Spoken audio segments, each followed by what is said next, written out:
Good morning. Today I will be discussing the field of forensic linguistics and how it was used to help take down Ted Kaczynski, a cryptic terrorist better known as the Unabomber. The term forensic linguistics was coined in 1968 by Swedish professor in the field of linguistics, Jan Svartek. In his book, The Evans Statements, Professor Svartek discusses the case of Timothy Evans, where 4 linked statements incriminated him in the murder of his wife and daughter. However, his usual grammatical style heavily deviated from the portion contested. Years later, Evans was found innocent of the murders and his landlord John Christie was implicated as the actual murderer.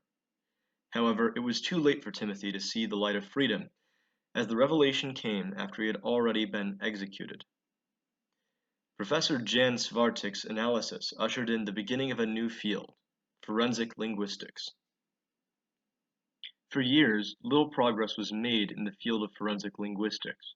However, a notable exception to this was the expert testimony of another professor in linguistics, Roger Shoy, whose first such case took place in 1981. Nonetheless, it would be some time before forensic linguistics would be widely accepted and applied. There are 2 major areas of focus in forensic linguistics, namely written language and spoken language. Written language forensic linguistics is used in cases involving police interview transcripts, criminal messages, translating legal documents, and examining text material for the purposes of determining who the author may be. Experts who work in the field of written language forensic linguistics will examine features such as spelling, sentence construction, word choice, and punctuation. Spoken language forensic linguistics is used to review the language of interpreters during interviews and language used by witnesses, suspects, and victims at a crime.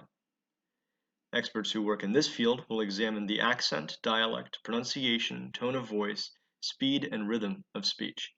Most forensic linguists have a degree in linguistics. However, others are also experts in law, psychology, sociology, computer sciences, and criminology. This brings us to the case of the Unabomber, who in 1995 managed to get major news media to run articles stating his manifesto in exchange for a promise to cease and desist in his terroristic campaign against the modern world.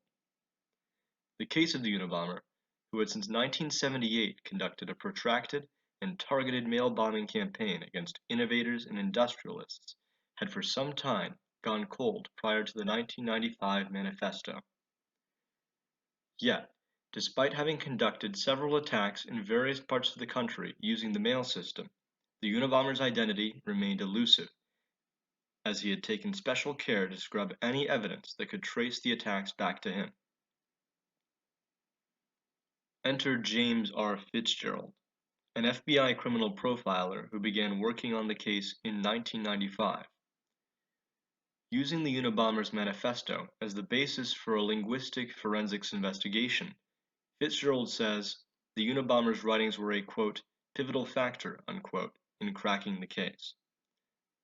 Given the Unabomber's manifesto contained a wide vocabulary and unique grammatic style, it was determined that the Unabomber was clearly well educated.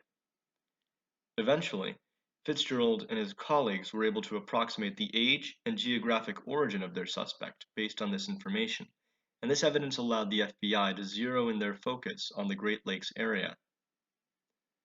Soon enough, they'd found that an enigmatic figure, who had been a professor in mathematics, had suddenly become a reclusive man, and upon confronting the suspect's brother, it was all but confirmed.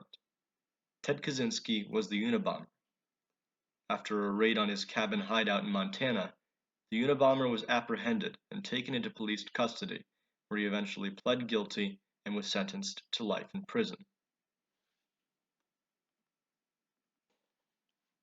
In concluding, the Unabomber case elevated the prestige of the field of forensic linguistics, as it had played a decisive role in identifying Ted Kaczynski and bringing him to justice.